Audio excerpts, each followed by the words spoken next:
Assalamualaikum warahmatullahi wabarakatuh. Hello everyone, welcome back with me, Edfitri Muflihatusyawal. At the campus, I'm focused on studying Islamic religion.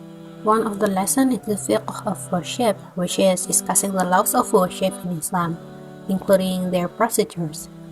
As you know that one of the worship that exists in Islam is Qurban.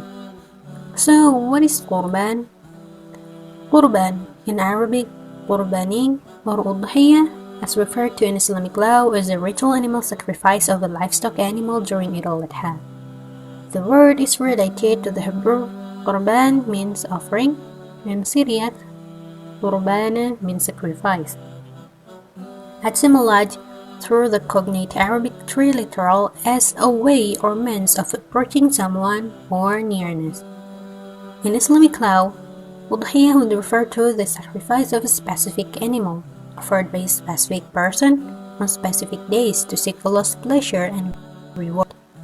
The word Qurban appears thrice in the Quran, once in reference to animal sacrifice, and twice referring to sacrifice in the general sense of any act which may bring one closer to Allah.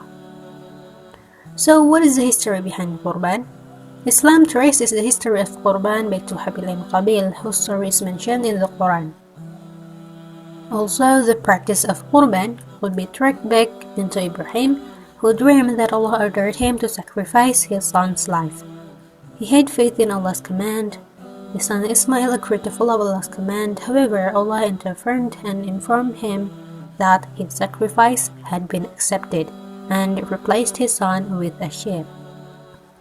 This replacement seems to point to either the religious institutionalization of sacrifice itself or to the future self-sacrifices of the Islamic Prophet Muhammad and his companions in the course of their faith. From the day onward, every Eid al-Adha once a year, Muslims around the world slaughter an animal to commemorate Ibrahim's sacrifice and to remind themselves of abnegation. So, how are the Qurban laws according to the scholars of the four madhab?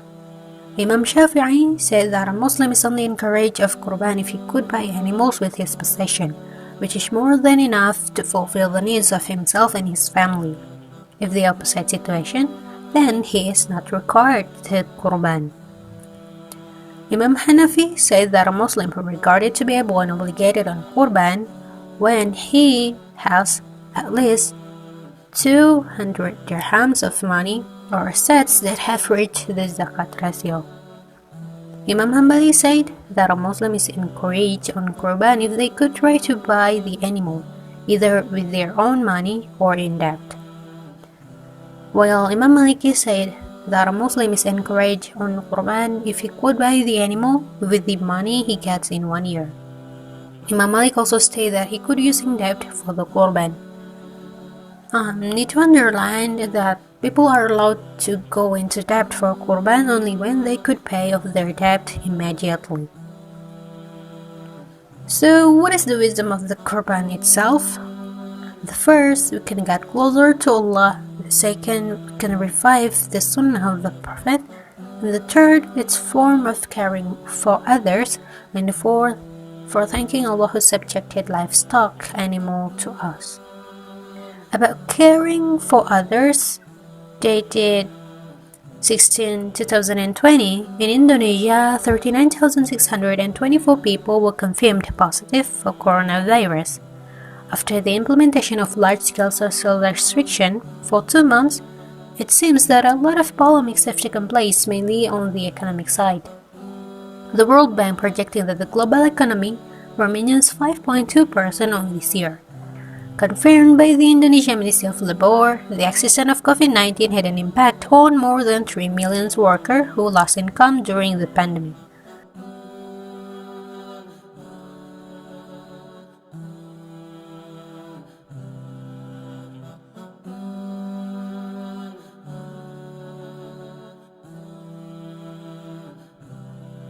So that's all I can share to you. Thanks for listening.